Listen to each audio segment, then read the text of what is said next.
So good morning, guys. I hope everyone has had an interesting trading week.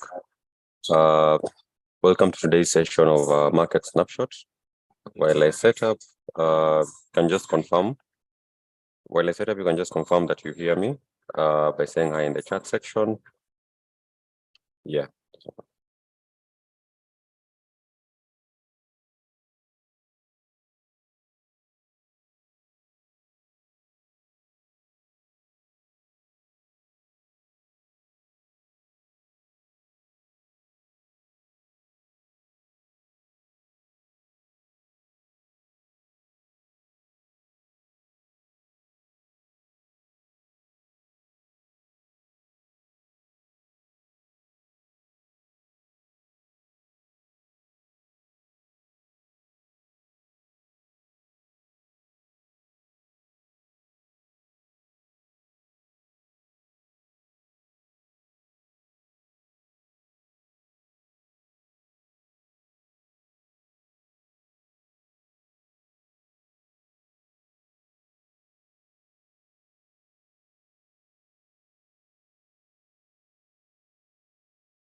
Okay, so just to kick us off, obviously we'll start with the dollar and then we go to the charts to see what is happening. So we'll cover this week and what has happened for the better part of this week, and then we go to what to expect going forward. So I'm seeing highs. Hi, Kagwe, Samuel, Enterprise, Sue, Ivy, Mainga, Maina, Martin, and Sasha. Saha. Okay, hi guys, thank you for attending. Let's see what we have for this week. Let's try and make sense of the markets for this session, and then from there, let's see what to do next week. But we'll try and explain what's happening at the moment with regards to the dollar. If you've been following CPI, you do realize that yesterday it came in line with expectations, but the dollar still was very strong. So we need to explain what's happening. So the first thing is this article from ING here saying dollar benefits from lack of alternatives. The US remains on an encouraging disinflation track, but the dollar is not turning lower. So we know that inflation has been trending lower over the past months, and it's in line with what the Fed is anticipating, so that they don't raise interest rates further. However, the dollar is still getting stronger and stronger. Now the question is, why is that the case? And here they're saying there are no alternatives. Every other economy seems to be having it's not showing good signs of growth as the US in terms of being able to stabilize in terms of inflation. So the thinking is guys are still holding cash in dollars while they wait to see what the other economies are doing. So if you look at yesterday's play, let me just turn into gold first before we go to anything else. Yeah. So this is a play we had yesterday in the markets. I'll start with gold, and then we'll go to other currencies and pairs. So we've had gold trading lower, as you can see, and that means the dollar has been stronger. So the expectation yesterday was a lower reading will probably ought to have weakened the dollar. But as you can see, this was only temporary. When the reading came out, and I think I had posted this on Twitter at some point, when the reading came out, we had this temporary push up to our supply zone, and then after that, the markets just tumbled lower. So the thing is, yes, we have inflation coming in lower, but what's the context? Remember the last time we talked about interpreting news, the first thing you need to ask yourself is, what is the context? You can't just interpret news independent of the big picture. And the big picture is the other currencies are not looking so great. And that's going to add into the confidence the market has with trading other currencies. And that's why the dollar is holding up to its gain despite the news. And that's why we had this arrows here, which is basically interpreting it as there'll be a limited upside in the event we have lower inflation. And the probability was us coming back to this supply zone here where there's some resistance. And from there, it shouldn't be so strong. So the reason is, again, initially, the markets can go long on other pairs like euro, pound, but that's not the case because these economies aren't looking so great. So we're still going to have a strong dollar despite that. Now, what exactly should we expect from other currencies? So just before we get into that, now the market is trying to assess, is this going to be the case going forward? Today we have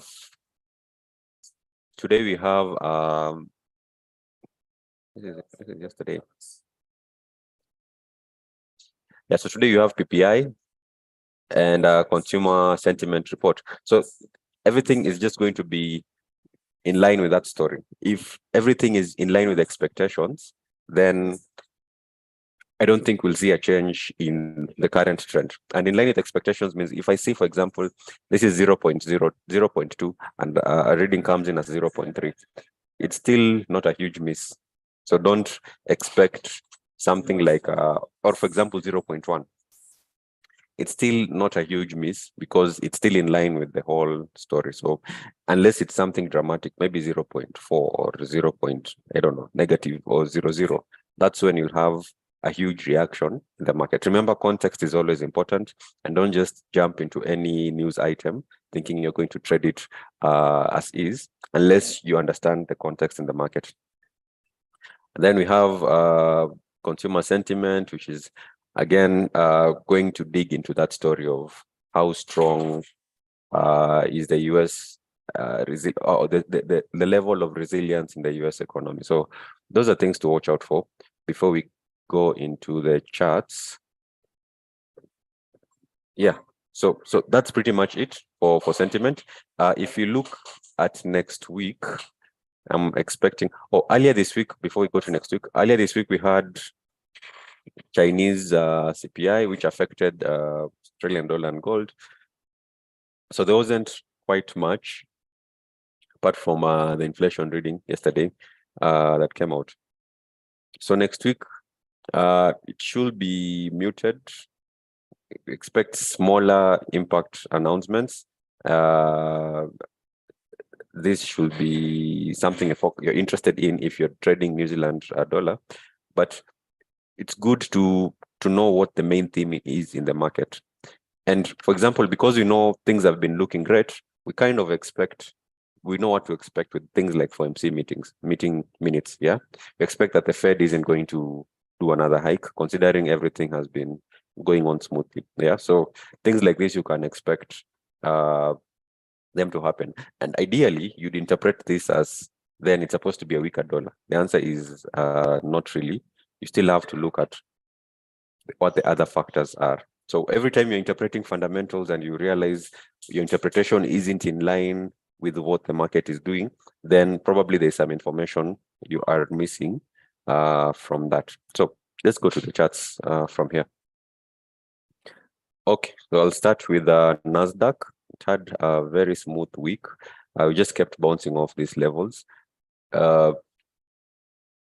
So general weakness in NASDAQ and all these other pairs, it seems as though it's just a correction that is happening in the markets, especially in the stock markets. And considering usually it's just a few companies that make up a large weight of the index, you can follow up with the likes of Apple, Google, Nvidia, just to mention but a few, and see how their stocks are performing, because it's like what we have in Kenya where Safaricom is carrying the entire index. that's probably the same thing that's happening with NASDAQ and S&P. These big companies that are weighted more in the index carry the day. So you can have a look at how those are performing, and that will guide you with this index. But it seems like we're having a major correction in the market. Remember, if you look at the daily chart, we've not had such a pullback for almost quite a number of months. This is March. From March, we've not had a major pullback in the S&P, and I think it's long overdue that we do have a pullback, and then from there we can assess the situation. However, if things are looking good in the economy and everything is you can keep your questions. You can keep the questions coming in. I think we'll go through them after we're done with all the charts we're looking at for the day. So you can just ask the questions. Yeah. Okay. So yeah. So until we have this pullback, either at this zone over here, or we have another zone, I can just mark this on the daily below here. So if we cross this, then okay, this needs to be refined a bit. Just a minute.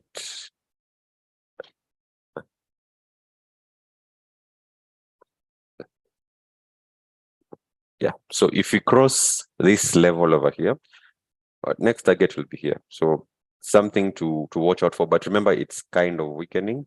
If you see a trend with large pullbacks like this, it's not a very strong trend. So we might see it potentially resting here for some time before the market decides where to go. So if you are looking at NASDAQ, which is UT 100 or US 500, it's probably the same play, and you do not really have.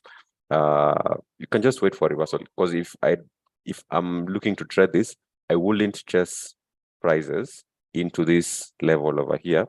If I'm a seller, I probably want to wait a bit, see what the market does here.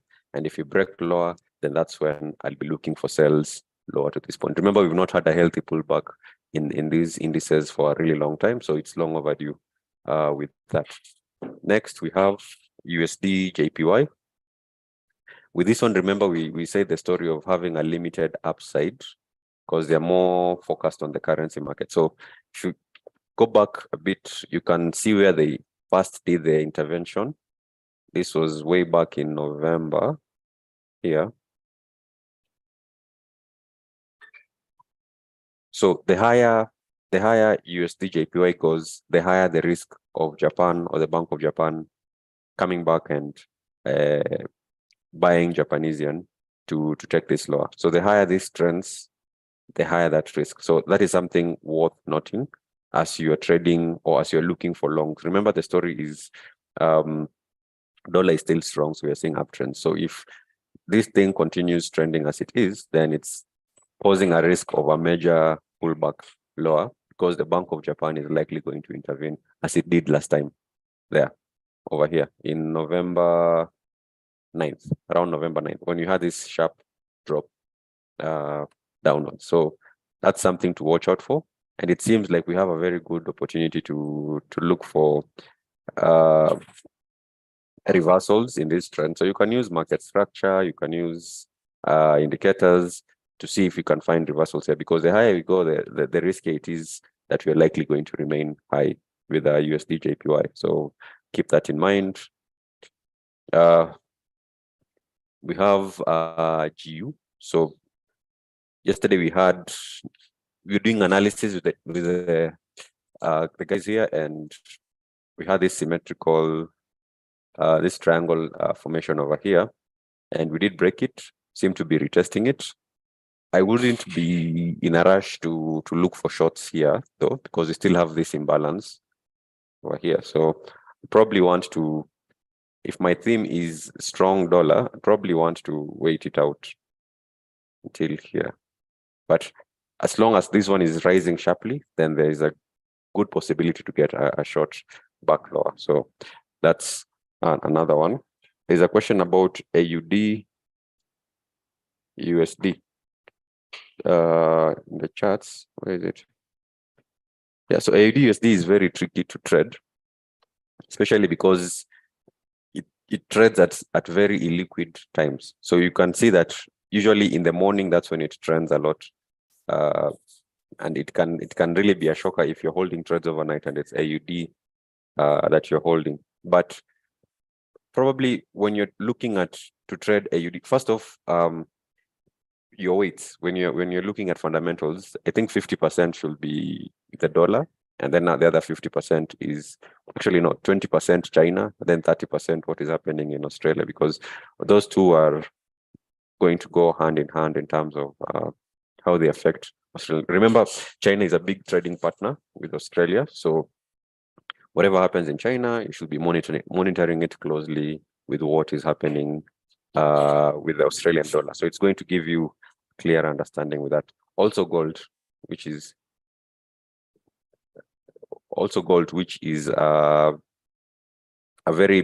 has a very huge correlation. So in this case, we had this downtrend lower. So if I'm doing analysis, I need to be able to explain, number one, why we are going lower. After I've explained why we're going lower, then that's when I'm able to anticipate any changes in the trend. Because most of the times, these huge trends are because of major reasons in the market. For example, right now, the theme again is a strong dollar because of lack of alternatives. So that's the major theme. So when that changes, then the trend is likely going to change. So we had these areas here and here that we were anticipating yesterday.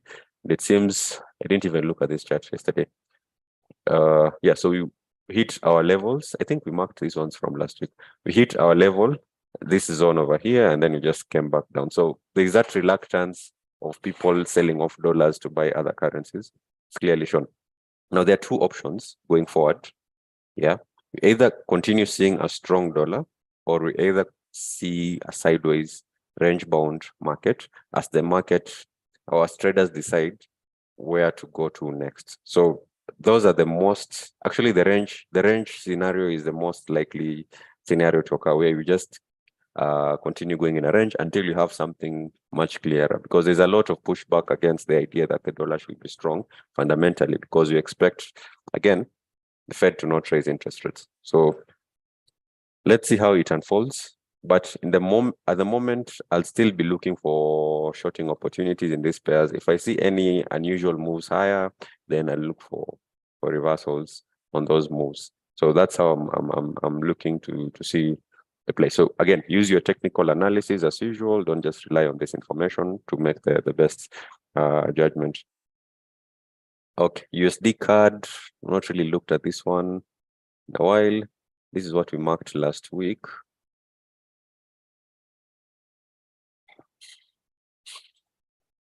Yeah, this is what we marked out last week. So we had, okay.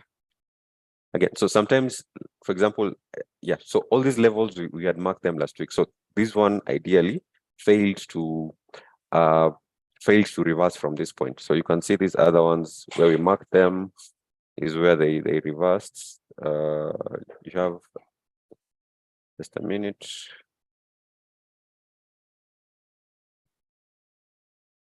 So yeah, so we had from UT 100, the one we marked, GU, where we marked it, AUD, USD.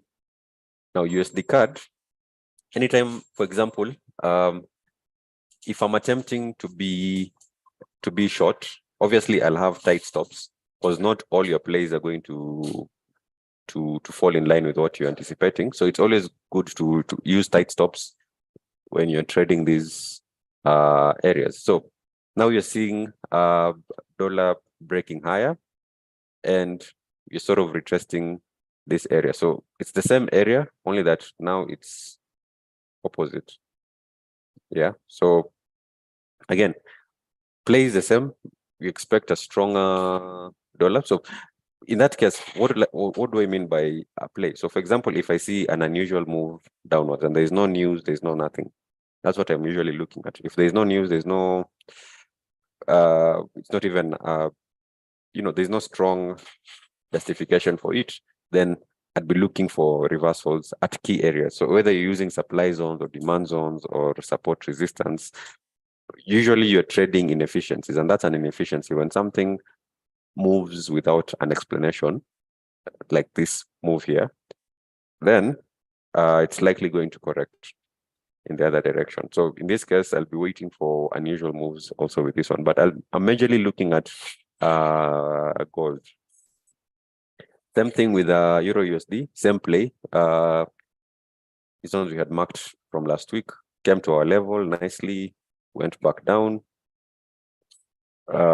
Yeah, so in this case, what's different about this is Euro has been attempting to break that dollar strength for some time. So you're not seeing Euro go lower significantly, and that should tell you something about the strength of the Euro. So if the dollar is the strongest, then the Euro is probably the second strongest because it's resisting the urge to go lower against the dollar in this case. So it's not like something like gold, which we looked at. I think I have so many charts on gold. It's not something like gold where it's a clear trend.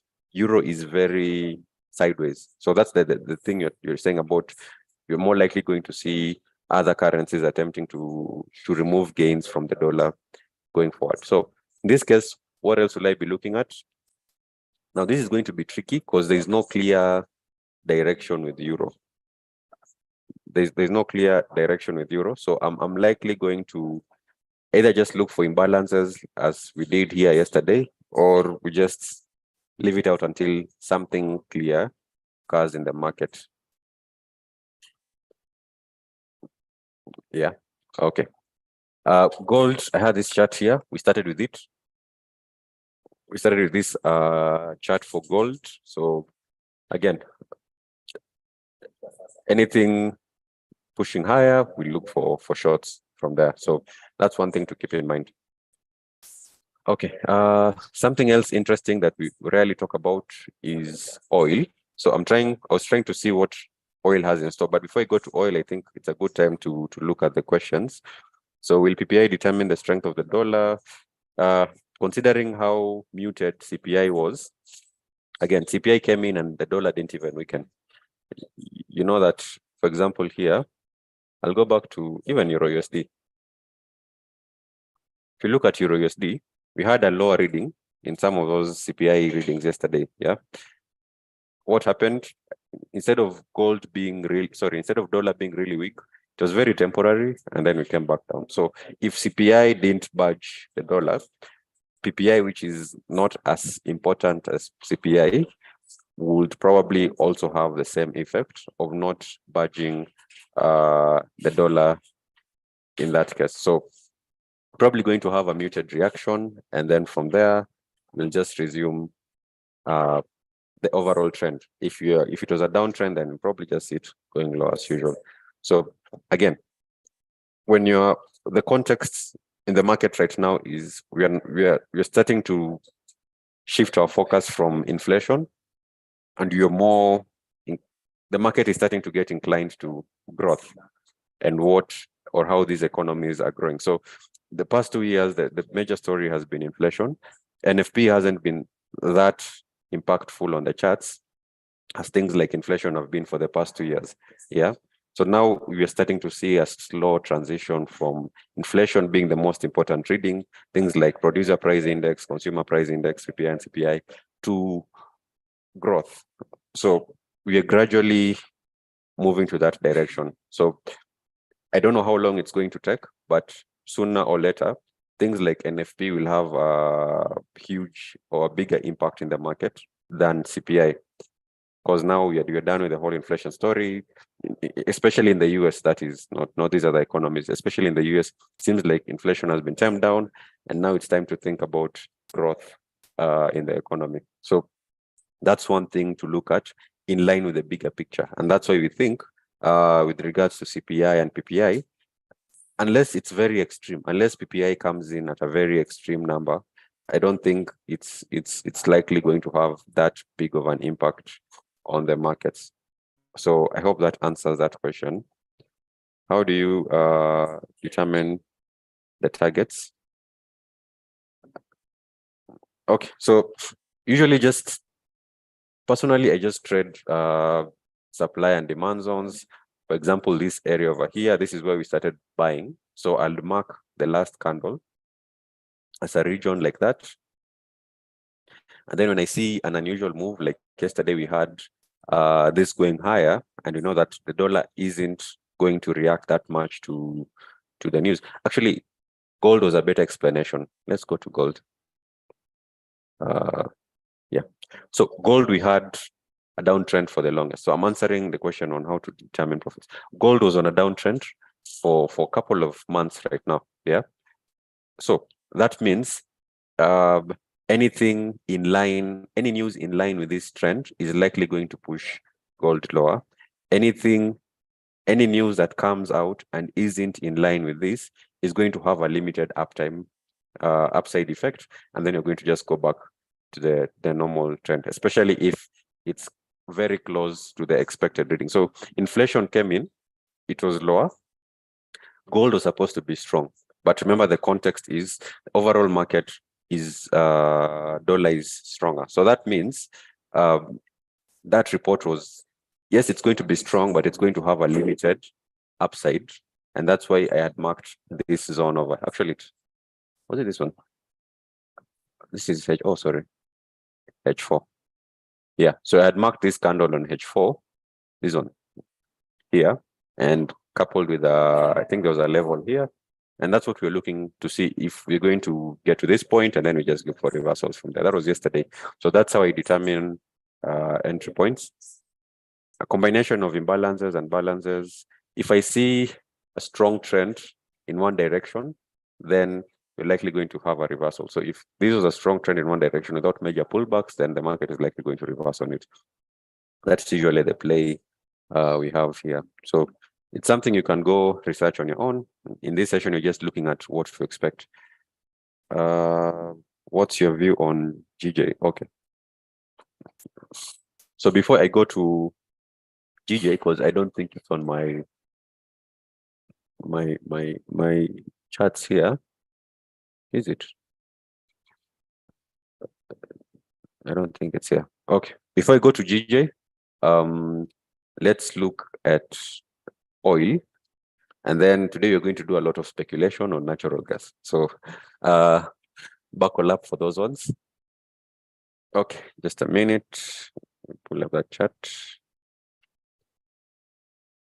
Okay, so we look at oil first. I was trying to do a bit of analysis. So this article here talks about, when was this released? Updated an hour ago. Yeah. So this article here talks about OPEC demand and the outlook. Yeah. And it's clear that they're going to be, let me just zoom this in. So OPEC made little in the way of changes to its global demand forecasts for 2024.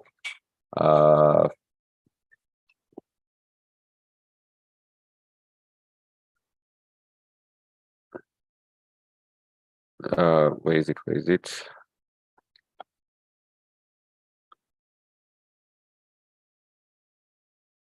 Yeah, so they're basically trying to prop up demand by cutting supply, which is okay. But the question is, why are they cutting supply? They're cutting supply because demand is kind of falling and the global growth is not looking that okay.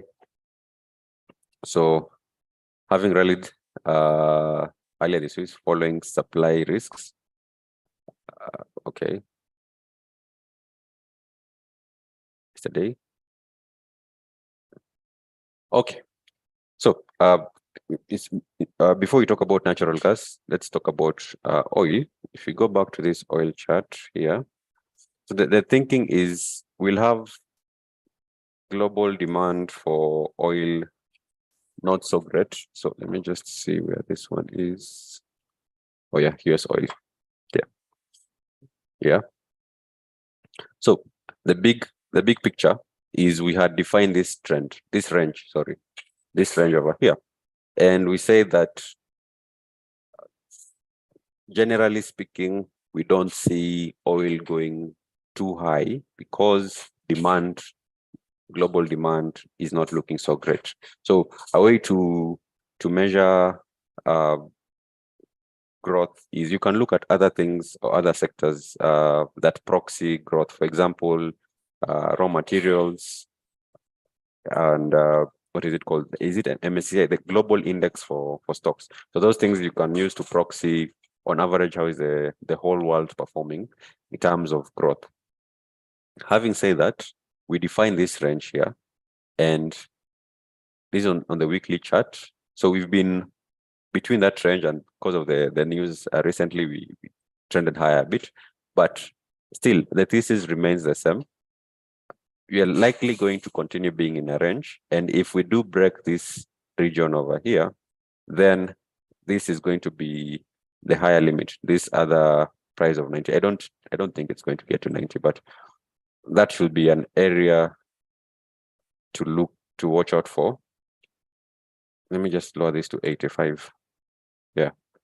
So yeah, so if you're looking in oil, remember this uptrend is very weak. This is not a very strong uptrend, considering it has very huge pullbacks, although you're still trending higher.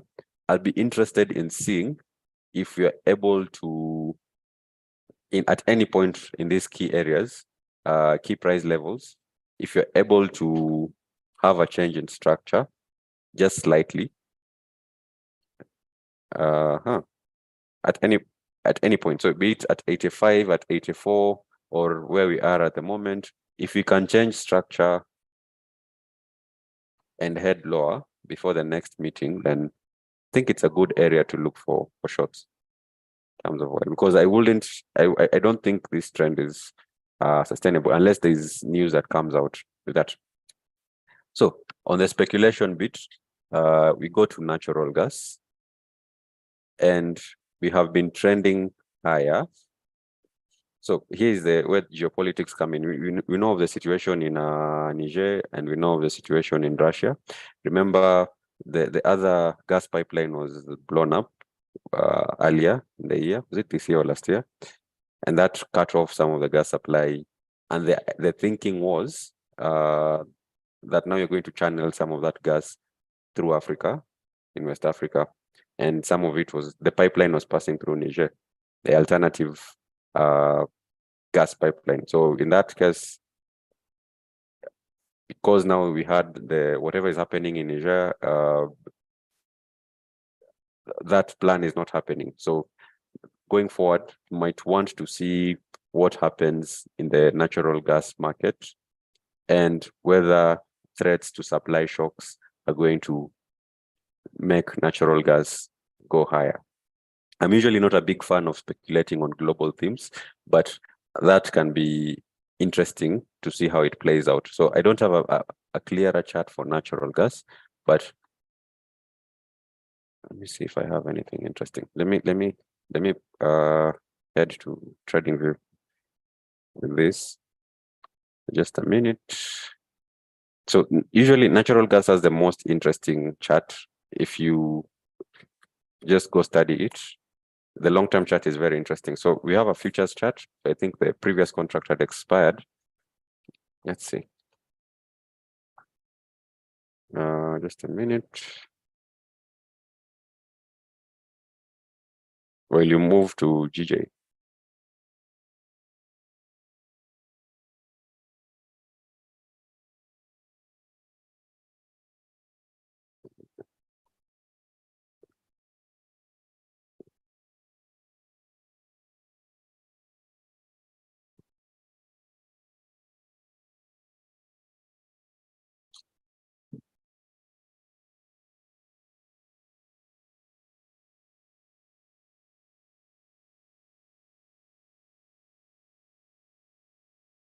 Yeah, so this is the chart for nat gas. Let me dot it here. It's one chart that looks very obvious, if I may say so. This is a weekly chart for nat gas. It only spikes once in a while and heads back to its range, if you can see it from here. It's always ever just spiking once and then coming back, and spiking, then coming back. So it's an interesting, it's going to be an interesting play to see how natural gas performs, considering we've had this downwards push on the weekly. If you're going to see it spike higher, because of the news, but it has to be very backed on very strong fundamentals. So you have to see how that plays out. But we are back at the lower levels, the lower range for NatGas. So should we anticipate another spike up? That's a question that you can go do research. But this chart for NatGas is usually the most interesting because a lot of traders just go long when it hits around 1.2. When it hits 2, a lot of traders just go long on NatGas, which is very interesting. It's a very fun chart to trade with because 2 is a very strong support level. It just bounces off 2. Yeah, so that's one thing you can look at with our NatGas futures. NGU3, that's the current futures contract on NatGas.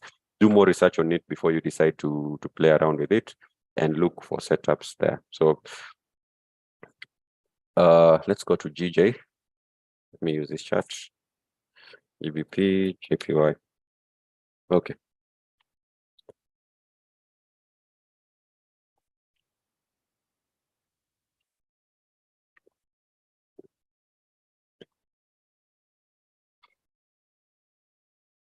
Okay, so with GJ, let's look at what is happening with pound first before we go to that. So here's the article on pound. Good numbers, no game changer for POE. 0.2 quarter-on-quarter final figure. Again to the details. User implications are probably quite limited given the numbers.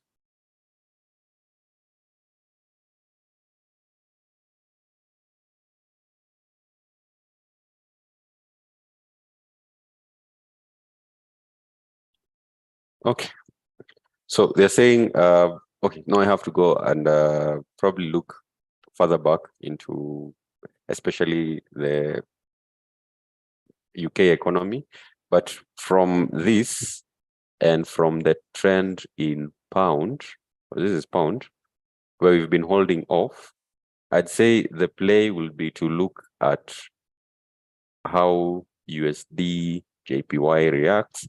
And since we have a likely reversal or a stronger yen, then in this case, I'd want to see how this reversal plays out that is currently happening.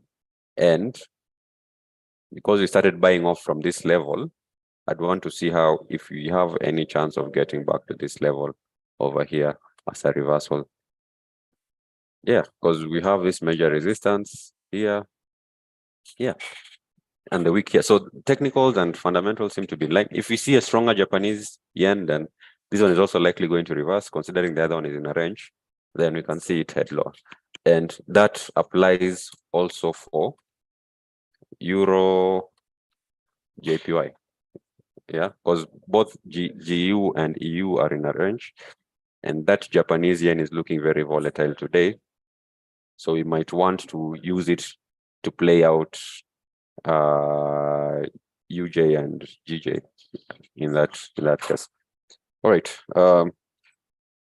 So the same thing with here. You just look for your key areas. If I can't see any here, I'll keep on going higher and higher. Oh, this one has been really strong. So I'd probably do more research on Euro JPY and get back to you in the next session, because I need to explain why we've just been trending in one direction. I think this is an interesting case study to look at next time. So for GU, GJ, it looks obvious, GBP, JPY, but for EJ, we need to know the possible explanation for why this thing has been trending higher ever since. But in the event we see a reversal, in the event we are looking for reversals, so we have these two candles here. I'll just mark all of them like that. And then I'd want to also mark this resistance area over here. Let's see how it goes if you're looking for reversals, but it's probably a good idea to explain first why we're heading higher before we say we're looking for reversals. So having said that, thanks for attending today's session. You can go back in the video just to, in case you missed anything, and that will help. And also If you have friends who are trading and they want session on fundamentals, I think it's a good, it's good to share it with them. And see you next Friday. Next week might be very muted, which is a good thing if you're trading ranges, reversals, things like that. Otherwise, enjoy the better part of today and enjoy your trading. So see you in the next Friday's stream.